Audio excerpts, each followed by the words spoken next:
et cetera. And then 15 years' time, when the rural poor have moved to the urban areas, they'll be far better off than they would have been had I invested in them. But if I invest in rural areas now, I'm going to be affecting the well-being of those rural poor now. And there has to be some way in which we assess that. And by saying we've got to do both, we actually avoid that particular question. Let's say. Okay.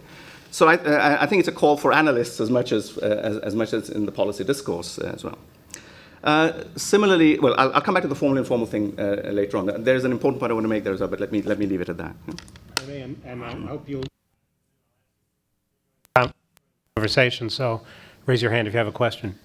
Yeah, I want to go back to the point of how to choose or how to prioritize, right? I don't think we know how to prioritize, and we'll be very bad at doing that during the whole PRSP process always asks countries to prioritize, right? And it was very difficult for us to help countries to do that prioritization process, right? You end up having, a Christmas tree of a laundry list of many things that countries have to do. So I think we're very bad at prioritizing, and even if we engage in the exercise of calculating social economic rates of return for everything, you find a good econometrician, you tell me which social rate of return you want, and he'll give it to you. So that will not be the way. Very reassuring. Yeah, very reassuring. However, there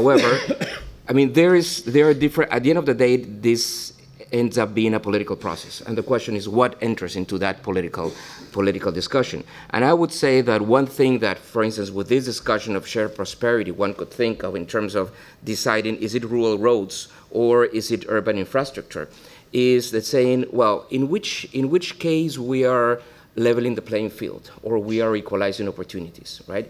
For instance, in terms of access to energy, access to basic infrastructure, many of the treaties and things that multilateral organizations, UN, have signed is universal access, right? But there are many paths to universal access, right? And one can, when you go to universal access in terms of basic infrastructure, you can say, well, where's the cheapest way, and that will be the urban area vis-a-vis the rural area. Or you could say, well, where do I have a balanced path towards that universalization? And if you prioritize that, you might say, well, maybe I should invest in the rural area, even if that's more expensive than investing in urban areas. If you care, right, about making progress with a prioritization, not of a sector, but a prioritization of the concept of equality of opportunities, for instance. Or you could say, look, but the other thing I worry about is social cohesion. Right? And if I worry about social cohesion, maybe that will give me some elements in which I might decide on the rural roads and less on the urban infrastructure. Not easy, right? And at the end of the day, it will be a political process. But I just wanted to throw these elements as something that should be in the political debate. Yeah, let me just say, of course, I agree with that. And the object of my putting the question was precisely to elicit this type of articulation at this level of generality, but at the country-specific level. Of how we prioritize. Let me ask one question before I turn. So if I were looking as a journalist for a model of how to get a lot of people out of poverty, I probably would be in Beijing rather than here.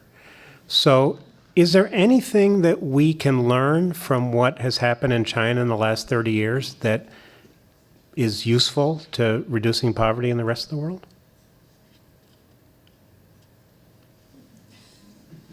Who wants to start? That's a politically charged question. Why do you start, Ravi? Maybe the two non-bank people can take up for this. Look, the China story has been told so many times that it's difficult not to be platitudinous about it. And I suppose. If one looks back, focusing specifically on the inequality dimension, we know the growth and we know the poverty reduction, et cetera, et cetera.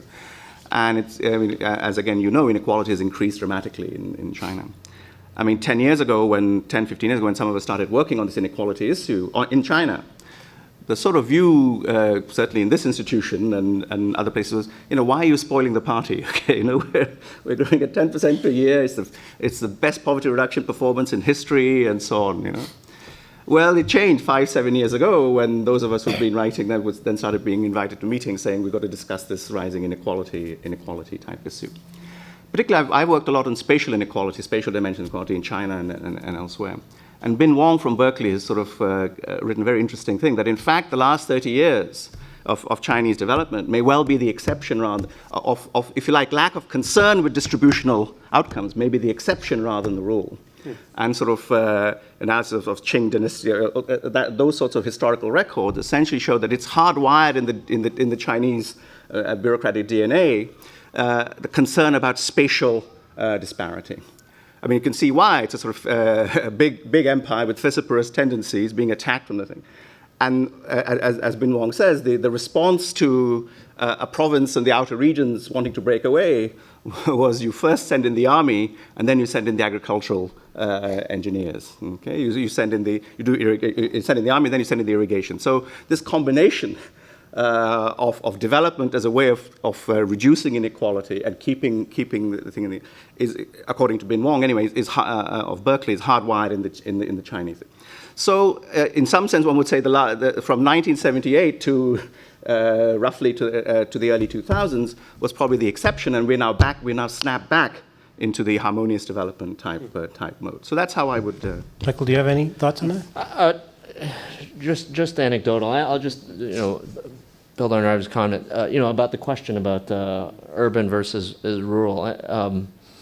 I'm ethnically Chinese, but I don't consider myself to be an expert on the Chinese economy. But I do think the degree of investment in China's urbanization has been remarkable, and if not prescient, important, because the level of urbanization there, the extraordinary speed and scope at which it has occurred, and at least been coincident, if not causal, in terms of China's growth, has been remarkable. And so I think there is a story about prioritizing urban infrastructures to a certain extent. But it is now switched. The sort of recent work that Xiaobo Zhang, Shengen Fan, and I have done suggests that the rise in spatial inequality, which is my focus, is still rising, but it is sort of beginning to taper off. Yeah. And it's related very much to a reorientation of investment now in the inland areas away from the coastal areas. On that point, in terms of big lessons, the biggest reduction of poverty in China came when China recognized that at least some private ownership and allowing workers to profit from their excess production beyond their allocated requirements was critical. That's one element. And if we see, at the beginning of the process, there was a lot of job creation coming from state-owned enterprise. But then, as the process followed, most of that further job creation came from private sector employment. In many cases, small and medium-sized firms. So the issue of incentives clearly is something that it's critical in that story. But I want on the issue of inequality, I would like to say that maybe yes, Ravi was the cranky guy who was spoiling the party, at least during some period, right? Because what is critical for the Chinese story is that there was a massive, flow of people out of extreme poverty, right? And if we are talking about destitution, I would say, because we're not talking about people moving out of poverty in terms of going to $5 a day. Now we're talking about people going from the $1 to the $2 a day. So people from extreme misery and destitution, right, to I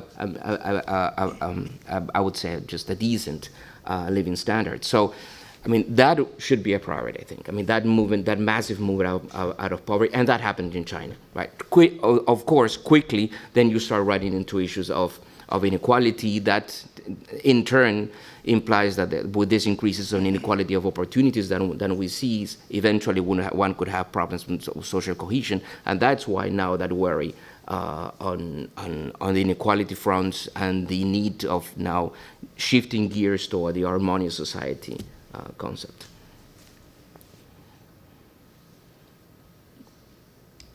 Okay, I'll keep going. What about migration among countries? What role does that play in lifting people out of poverty, and to what extent should it be encouraged, and to what extent is it a problem because of the famous brain drain?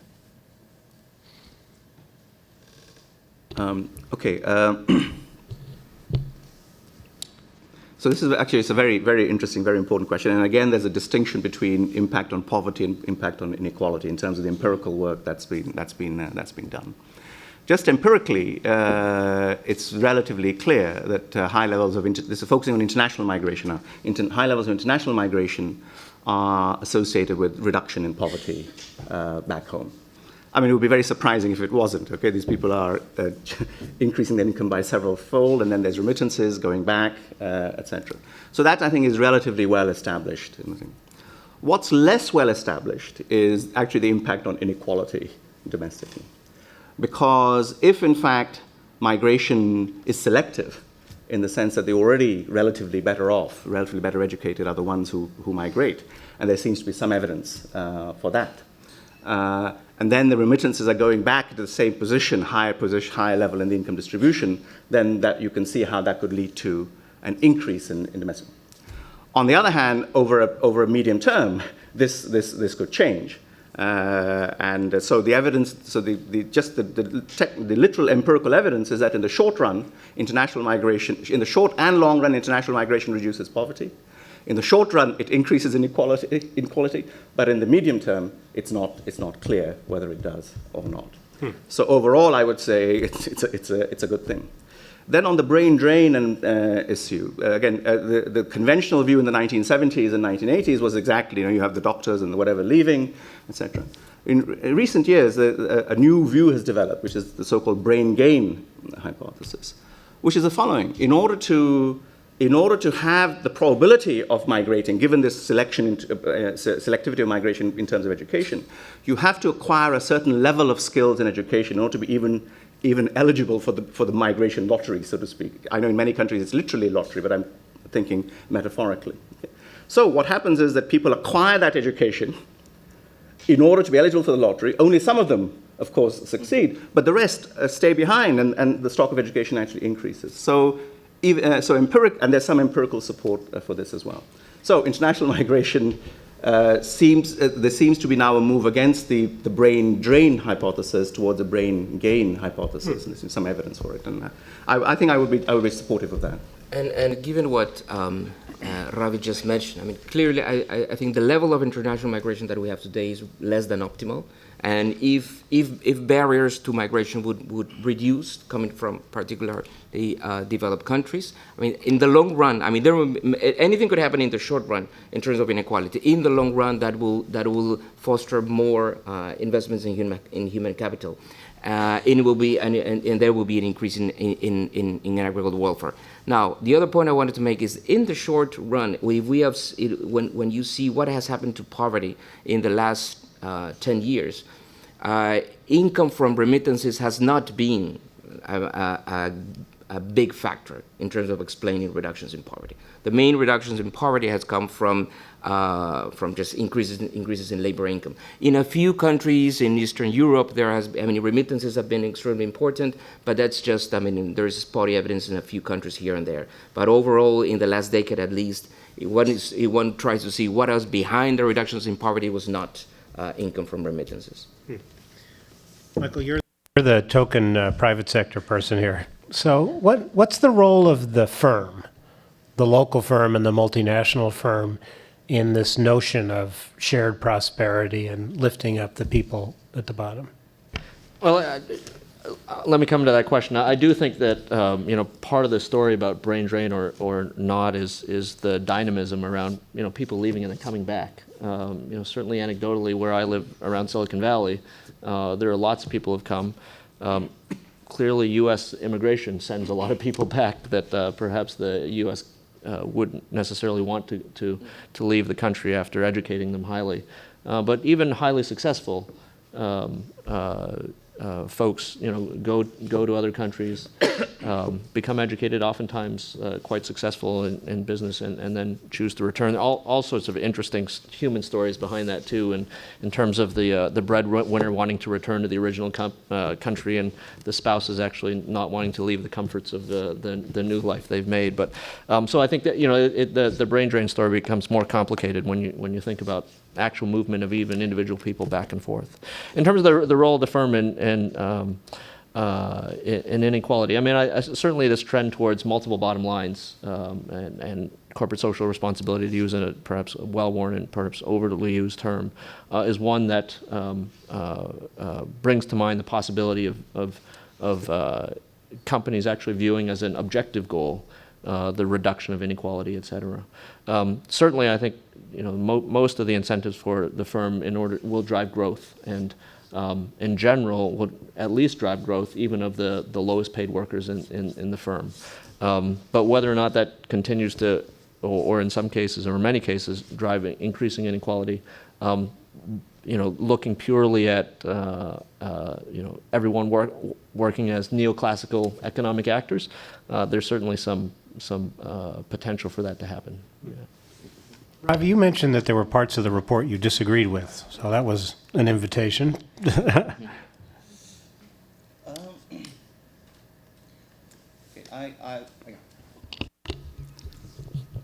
So, although I agreed with the cliff. Now that Martin's left, although I agreed with the cliff notion and so on, I still felt that in the overview and the write-up of the thing, perhaps a little too much emphasis was given to regulation being a problem, if you see what I mean. I like the WWDC in the sense that it's an empirical question. It's not something we can do just say a priori ex ante in this thing. But I thought that was one issue. If I can sort of illustrate this, and I think this is really a real hot button issue in India, for example, just now, where one view says that if only we could get rid of these, the Factories Act of 1948 or the Industrial Disputes Resolution Act, we would have this massive sort of growth in enterprises that would hire all these workers and so on. That in fact, the major reason why there's jobless growth in India is because of these regulations. That's one very strong view. That is what.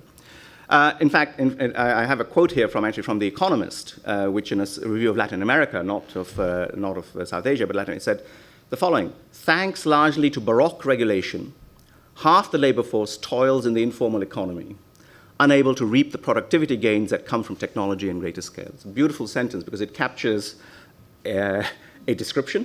Half the labor force is in the informal economy. It has a theory, which is thanks to baroque regulation, this is what it is. And it has a statement of the consequences, which is that you don't reap the productivity gains because it's in the formal sector that you have all these productivity gains and so on and so forth. And I think what this says is that the entire half of the labor force, which is in the informal sector, is because of these baroque regulations. And I think that's a very important point. So what people do is they get numbers on formality and informality. Say in India, it's 80% of the workforce is informal and 20% is formal. And they say, it's 80, just look at it, 80% is informal. God, those regulations are awful. We have to ask the question, how many of those 75% of the workers are in enterprises which are informal as a result of the regulation? We've done we've made some efforts to quantify this in the case of India's Factories Act, for example. And roughly speaking, 25% of workers are in enterprises that are registered under the Factories Act. 75% are not. Of those, you would say there's roughly about 60% of workers are in enterprises that are way smaller than anything that would be relevant for the Factories Act, which only kicks in at 10 workers, for example. Okay. So to use the fact that there's a large informal sector to say, therefore, we should be regulations are a real issue, and this again raises the trade-off question. Should we be spending our financial and political capital trying to address those regulations in the formal sector, which are actually politically very costly to do, and yet may not have a huge effect, as opposed to affecting the 60%, 70% of the workforce, which is in the informal sector. So that's a trade-off. Well, is the goal to move people from the informal sector to the formal sector, or is the goal to make the informal sector more productive? No, the overall goal is to improve the well-being of the population, no matter what. And which is there a choice there between? No, so I would say that given these numbers, if there was political capital to be spent, I would say spend it on making things better in the informal sector, so improving productivity in the informal sector, as opposed to trying to remove these regulations, which may only lead to a small shift across that boundary of formality and informality. It would be, for example, one implication of what I'm saying. Jaime, and then we have a couple in the back. So if you want to ask a question, come steal one of the mics so you can. Be But heard. I want to disagree on the point of what the report says. And I have the report here, Yeah, so no, we can. But David was pushing me on the distance. He's got these wonderful Post-its with multiple exclamation points. I keep wanting to look at the difference between the 4 exclamation point and the 2 exclamation point posts. However, on precisely that point, one thing that if you see the report is that in several instances, actually, the team has been trying to be very balanced in the sense of saying, look, we don't have, in the case of labor market regulations and labor market interventions, and some of the people on the team are here, it's not necessarily the main factor, right, behind the high informal sector that we see, or behind the problems in productivity that we see, that improvements in power and infrastructure, in productivity, in regulation in land markets, I mean, those things, I mean, and lifting those constraints have been more important than any changes in labor market reforms. Actually, I think the report is clear on that, and let me give you one real-life example. One of the team members went to my country, to Peru, about 2 or 3 weeks ago to make a presentation of the report in one of these large business conferences. And he made this revolutionary statement that labor market regulations were not necessarily the key reform that has to be implemented in order to reduce informality. And obviously the organizers were not that happy. So, I mean, the fact that those organizers were not that happy, it's very telling that precisely the report is trying to make that point, right?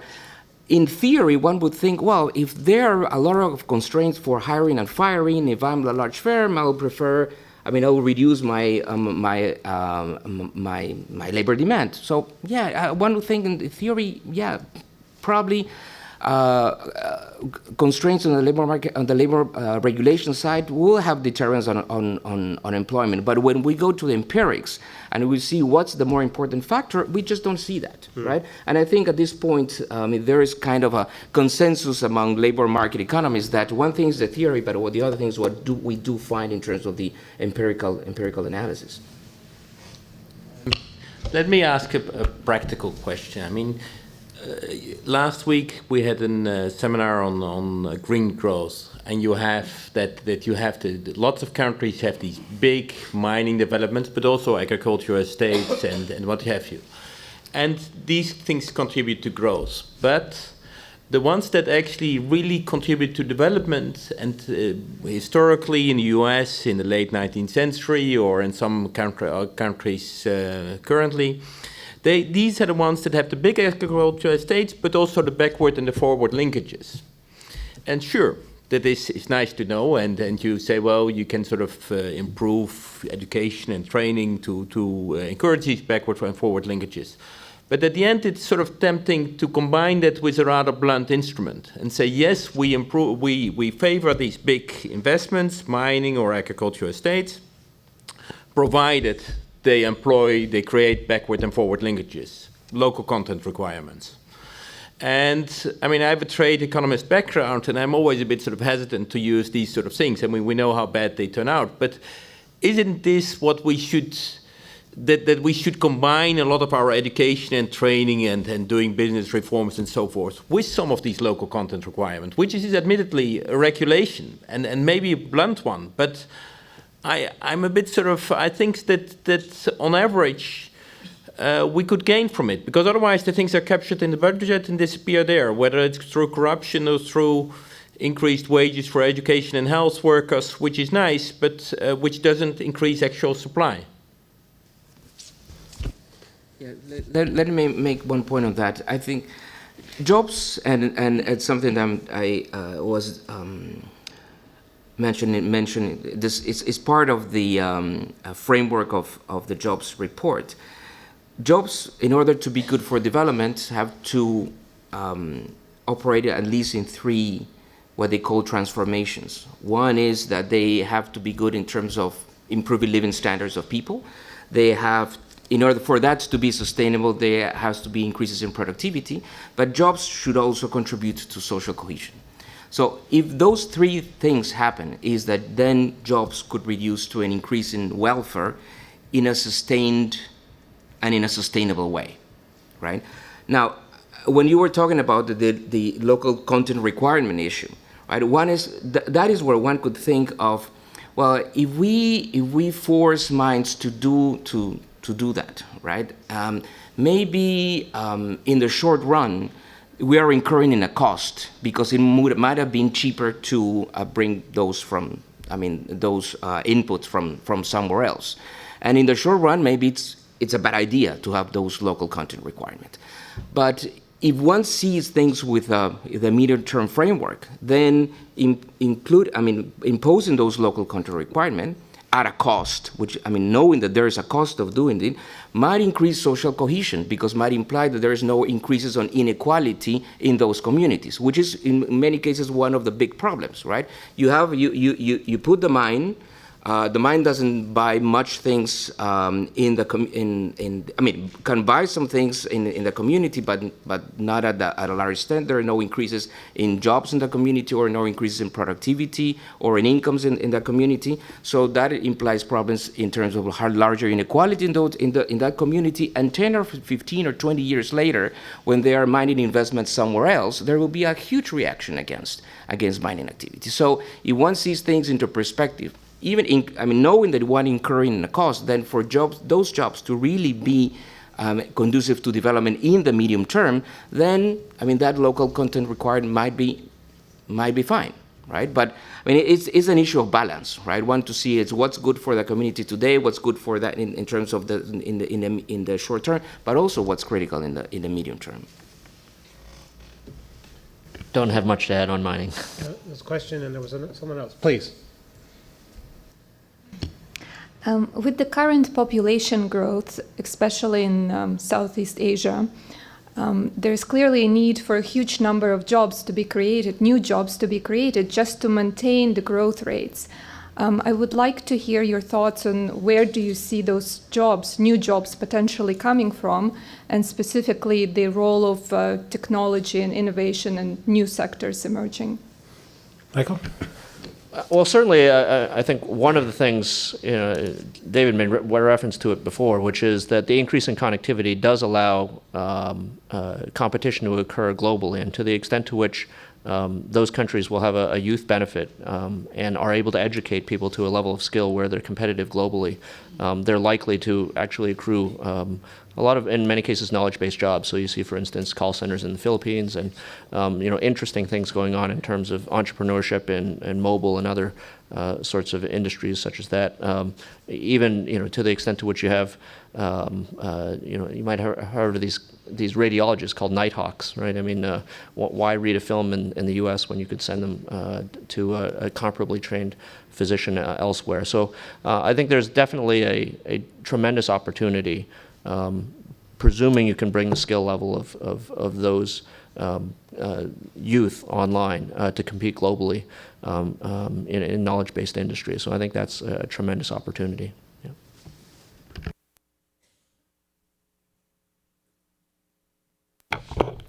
Yes, I wanted to go back to this question of what to do with the low-income, self-employed farmers.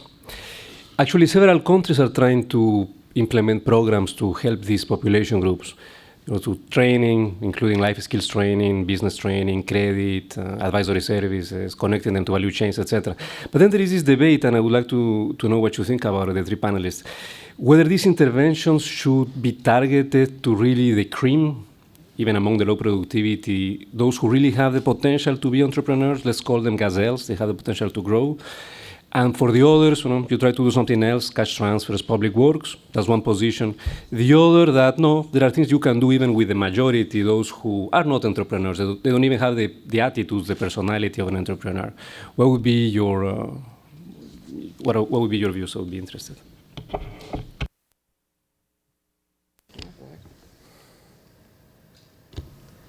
Yeah, so I would be, again, this is not on the basis of any deep research, but I would be skeptical of our ability to identify the gazelles. It's in the eye of the beholder quite often in these things. How does one actually how does one design tests for this thing? I come at it from anti-poverty targeting, the other end, so to speak, where we know the difficulties of actually identifying low incomes and making appropriate transfers in that regard. I wonder whether there are, I mean, I'm raising a question, whether just as we have self-targeting devices, public work schemes, for example, are self-targeting mechanisms for identifying the poor, because if the wage is 100, why should anybody who can earn more than 100 elsewhere actually turn up to your public work scheme? It's a self-targeting device.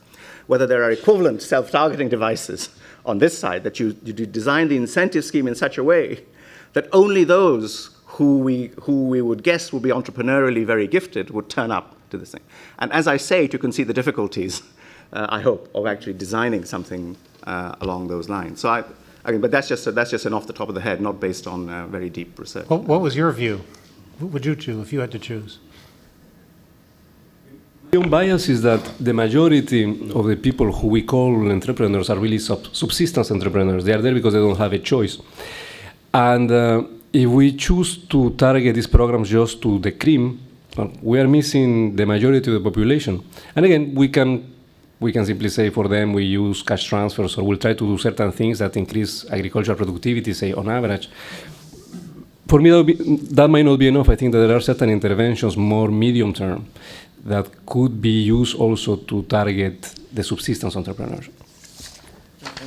On that point, I think we're moving towards what you're saying, in the sense that, I mean, some years ago there was this sense that all people, informal workers, all self-employed, were potentially entrepreneurs, right? And with the right amount